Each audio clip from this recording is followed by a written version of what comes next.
तो good evening friends, आप लोगों को स्टडी लैब चैनल में स्वागत है। जैसा कि हम लोग जान रहे हैं, लास्ट क्लास में हम लोग साइंस चैप्टर 1 का रासायनिक अभिक्रिया एवं रासायनिक अभिकरण रासायनिक अभिक्रिया एवं रासायनिक समीकरण देखे थे, जिसमें हम लोग पढ़े थे रासायनिक अभिक्रिया।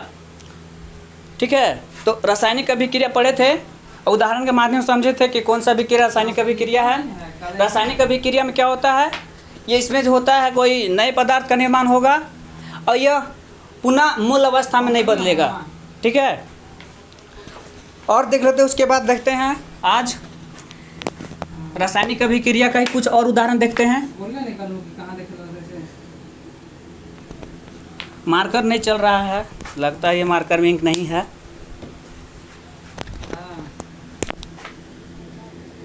रासायनिक अभिक्रिया और देख लेते हैं रासायनिक अभिक्रिया। इसका परिभाषा भी देखेंगे, पहले उदाहरण समझ लेते हैं। और जैसे मैग्नीशियम का जलना, मैग्नीशियम का जलना ये भी एक रासायनिक अभिक्रिया है।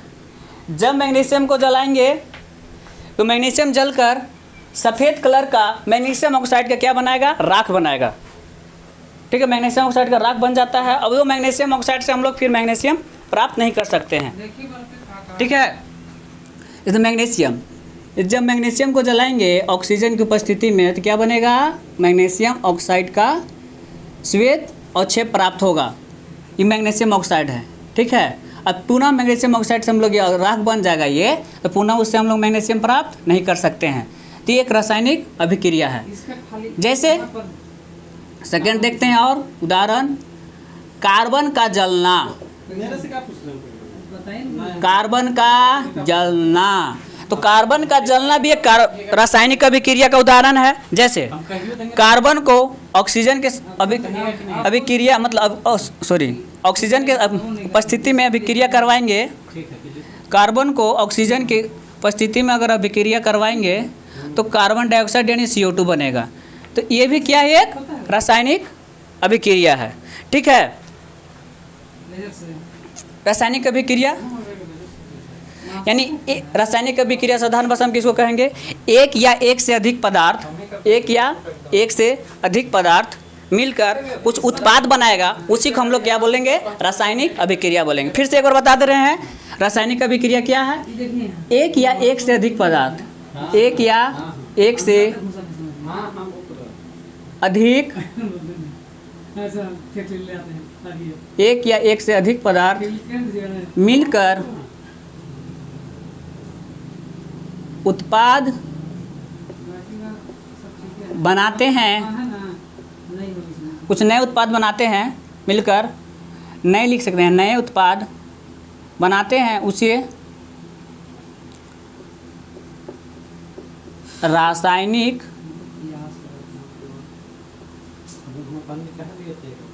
अभिक्रिया कहते हैं। ठीक है, यानी रासायनिक अभिक्रिया एक या एक से अधिक पदार्थ मिलकर कुछ नया पदार्थ बनाएगा, नया उत्पाद बनाएगा, उसी को क्या बोलेंगे हम लोग, रासायनिक अभिक्रिया। जैसे मैग्नीशियम है और ऑक्सीजन है, एक से अधिक है पदार्थ मिलकर क्या बन रहा है, मैग्नीशियम ऑक्साइड का एक नया उत्पाद बन रहा है, तो एक रासायनिक अभिक्रिया है। ठीक है, जैसे कार्बन है, कार्बन और ऑक्सीजन है, एक कार्बन एक ऑक्सीजन है, एक से अधिक पदार्थ है मिलकर क्या बन रहा है, कार्बन डाइऑक्साइड का नया उत्पाद बन रहा है, तो ये एक रासायनिक अभिक्रिया है। ठीक है, अब इसके आगे हम लोग, जैसे एग्जाम में ये आ जाता है, ये मैग्नीशियम को जब हम लोग अब जलाते हैं तो किसका ये क्या बनता है, तो इसका बनेगा, मैग्नीशियम ऑक्साइड का श्वेत अवक्षेप बनता है। ठीक है, तो मैग्नीशियम को जब हम लोग जलाएंगे ऑक्सीजन की उपस्थिति में तो क्या बनेगा, मैग्नीशियम ऑक्साइड का श्वेत अवक्षेप बनता है। इसके बाद आगे पढ़ेंगे रासायनिक अभिक्रिया के बाद है रासायनिक समीकरण।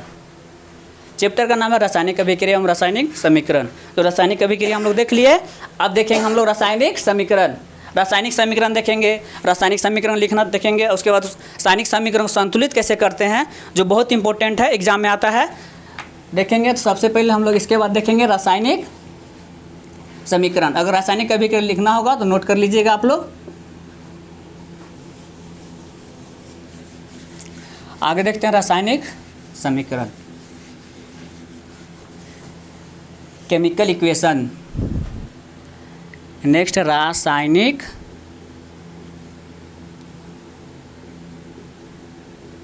समीकरण,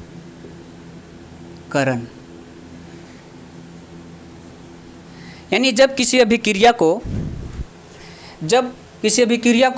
सूत्र के रूप में मतलब लिखते हैं तो उसी को हम लोग क्या बोलेंगे, रासायनिक समीकरण कहेंगे।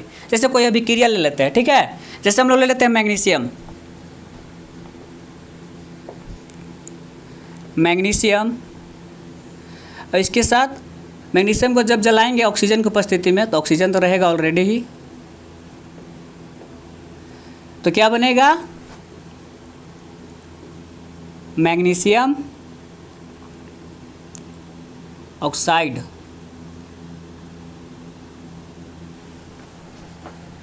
तो मैग्नीशियम का सूत्र क्या होता है, Mg प्लस ऑक्सीजन क्या होगा, O2, तो क्या बनेगा, मैग्नीशियम ऑक्साइड MgO।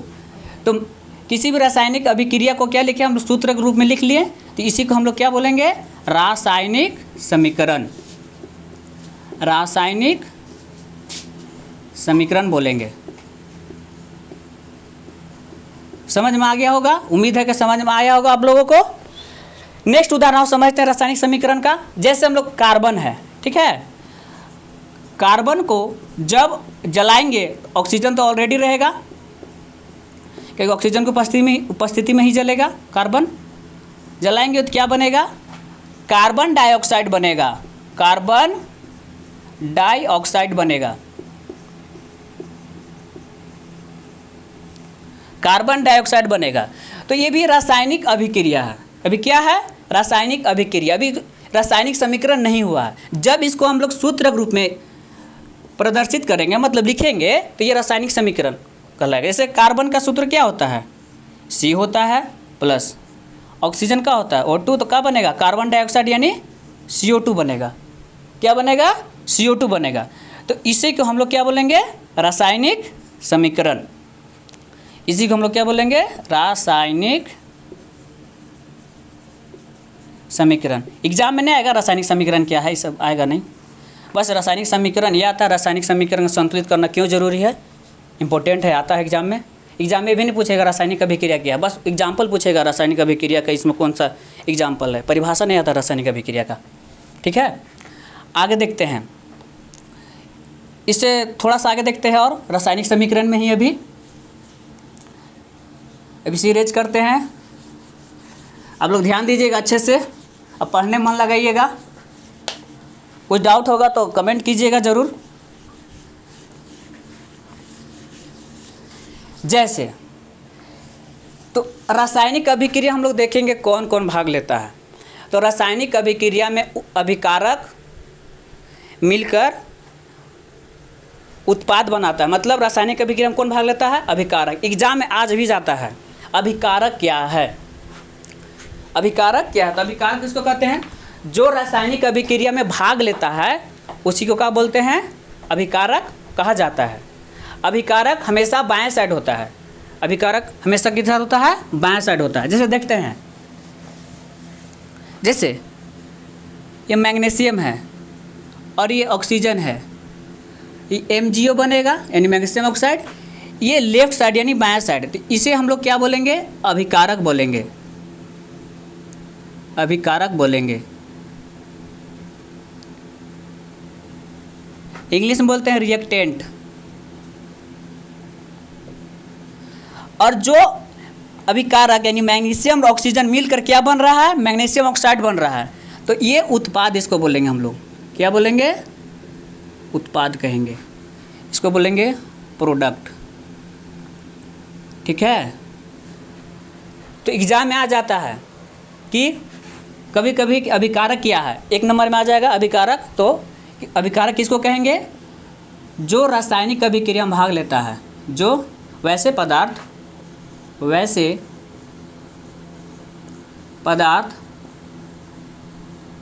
जो रासायनिक अभिक्रिया में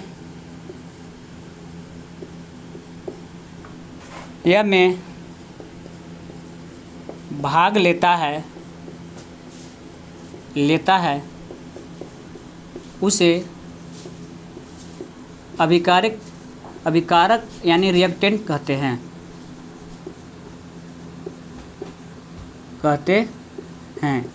एक नंबर का पूछता है, क्वेश्चन पूछा भी है कई बार, ठीक है, ये अभिकारक किसे कहते हैं, ठीक है। तो रासायनिक अभिक्रिया में कौन भाग लेता है? अभिकारक भाग लेता है, ठीक है। जैसे और समझ लेते हैं, दूध से क्या बना? दही। तो दूध मेरा क्या हो गया? अभिकारक।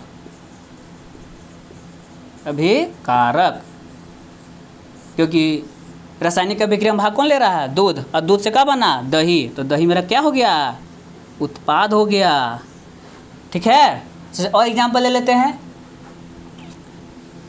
इसको मिटा देते हैं, लिख लीजिएगा, नोट कर लीजिएगा। अभिकारक किसे कहते हैं?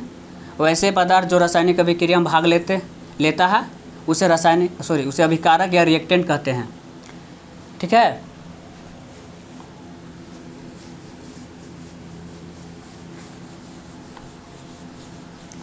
अब आगे देखते हैं, अभिकारक और एग्जाम्पल लेते हैं, ठीक है। नहीं, हम एग्जाम्पल लेंगे, पूछेंगे, आप लोग कमेंट दीजिएगा, बताइएगा अभिकारक कौन है, उत्पाद कौन है, ठीक है। जैसे इधर हाइड्रोजन है और ऑक्सीजन है, और क्या बनेगा? H2O बनेगा।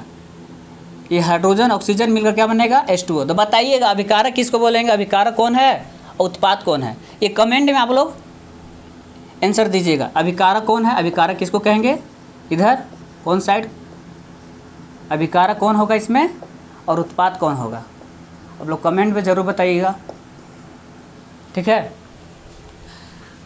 इसके बाद आगे है रासायनिक समीकरण संतुलित करना सीखेंगे। लेकिन उससे पहले हम लोग जानेंगे, 9th क्लास में पढ़े हैं रासायनिक समीकरण, मतलब रासायनिक सूत्र कैसे बनाएंगे। रासायनिक सूत्र अगर नहीं बना पाएंगे तो हम लोग अभिक्रिया नहीं बना पाएंगे, अभिक्रिया नहीं बनेगा तो फिर उसको कैसे संतुलित करेंगे, ठीक है। तो सबसे पहले हम लोग जानते हैं रासायनिक सूत्र कैसे बनेगा, सूत्र कैसे बनाते हैं, ठीक है। तो रासायनिक सूत्र बनाने के लिए हम लोग को संयोजकता याद करना पड़ेगा, जो बहुत ही ज़रूरी है। तो जैसे हाइड्रोजन का प्लस होता है, इसका संयोजकता कितना होता है? 1 होता है। क्लोरीन माइनस चार्ज होता है, इसका भी संयोजकता कितना होगा? ये माइनस यानी कुछ नहीं छुपा तो 1 ही होगा, प्लस है तो छुपा हुआ है तो 1 होगा, ठीक है। जैसे मैग्नीशियम का कितना होता है? संयोजकता 2 है, ठीक है, संयोजकता कितना होगा? 2 होगा। जैसे कैल्शियम का कितना संयोजकता होगा? 2 होगा। ऑक्सीजन का संयोजकता कितना होता है? ये 2 माइनस में होता है, ठीक है, इसका माइनस आवेश होता है, चार्ज होता है। इसका भी संयोजकता यहाँ 2 है, इसका भी संयोजकता कितना होगा? 2, ठीक है। ये याद करना होगा, तभी हम लोग रासायनिक सूत्र बना पाएंगे। अगर ये याद नहीं होगा तो रासायनिक सूत्र बनाना इम्पॉसिबल है। आगे देख लेते हैं, एल्युमिनियम का संयोजकता कितना होता है? 3 होता है, ठीक है। सल्फेट का संयोजकता कितना होता है? इसको सल्फेट बोलते हैं हम लोग, सल्फेट SO4। इसका भी संयोजकता कितना होता है? 2 होता है, ठीक है। आगे NH4 अमोनियम इसको बोलते हैं, इसका संयोजकता कितना होता है? 1 होता है, ठीक है। नाइट्रोजन का संयोजकता कितना होता है? इसका संयोजकता 1 होता है, ठीक है। ऐसे तरह और सारा होता है। कार्बोनेट CO3, इसका भी संयोजकता कितना होता है? 1 होता है। ये सब याद करना बहुत ही ज़रूरी है। अगर याद नहीं रहेगा तो सूत्र नहीं बना पाएंगे, रासायनिक सूत्र नहीं बना पाएंगे, ठीक है। जैसे इसी में कुछ बनाते हैं हम लोग, ठीक है, सूत्र बना कर देखते हैं। जैसे किसको बना लें? सोडियम लिख लेते हैं। सोडियम का संयोजकता कितना होता है? 1 होता है, ठीक है। देखते हैं जैसे सूत्र सोडियम क्लोराइड, इन 9th क्लास में हम लोग पढ़ चुके हैं, मतलब आप लोग पढ़े होंगे 9th क्लास में, ठीक है, कि सूत्र, रासायनिक सूत्र निर्माण करना 9th क्लास पढ़ चुके होंगे, लेकिन एक बार और बता दे रहे हैं, रिवीजन करवा दे रहे हैं। Sodium chloride, sodium chloride, chloride का सूत्र कैसे बनेगा? तो सोडियम लिखेंगे, इसका प्लस होता है, क्लोराइड इसका क्या होता है Cl माइनस होता है। दोनों का क्या होगा? सेम। इसका भी संयोजकता एक होता है, इसका भी संयोजकता क्या होता है? एक होता है। प्लस माइनस दोनों का बराबर होता है, तो बराबर होता है तो प्लस माइनस क्या हो जाएगा? कैंसिल हो जाएगा। इसलिए इसका ये अपना चार्ज का आपस में लेन देन कर लेता है, ठीक है। NaCl, NaCl, तो इसका सूत्र क्या होगा? सोडियम NaCl, तो इसका सूत्र क्या होगा? NaCl। जैसे और एग्जांपल देखते हैं, ठीक है। दीजिए। इसका और जैसे aluminium chloride,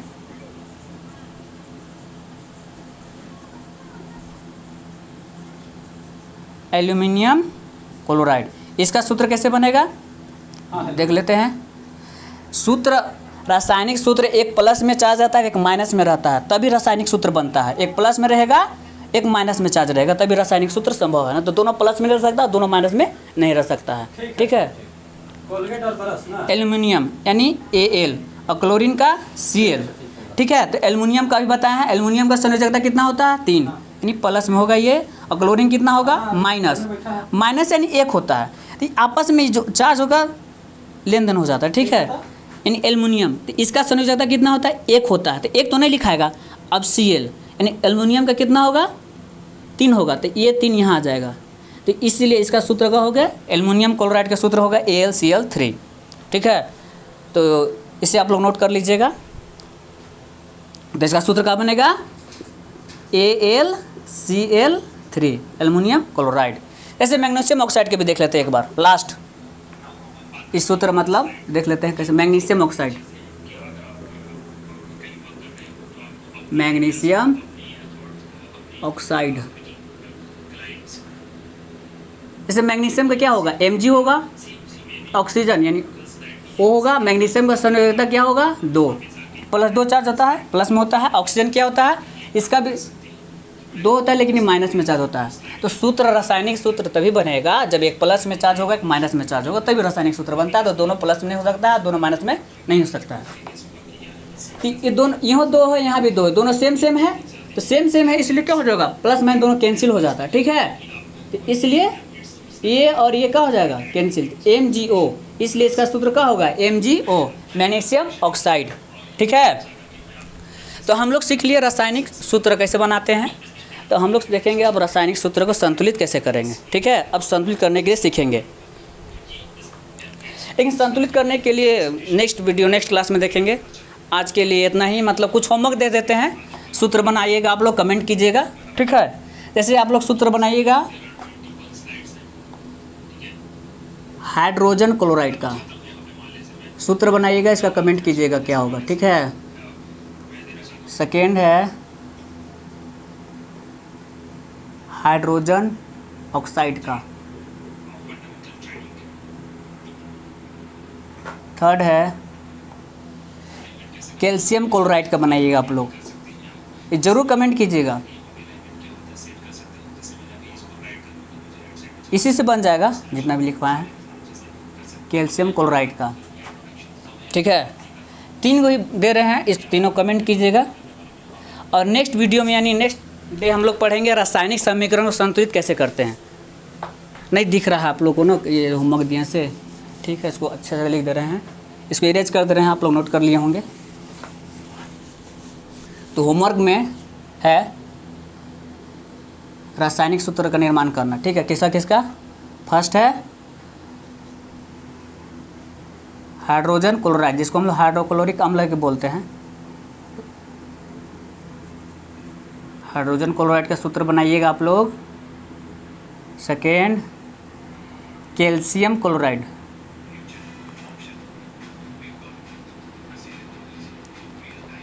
calcium chloride. Third बनाइएगा आप लोग कैल्शियम कार्बोनेट,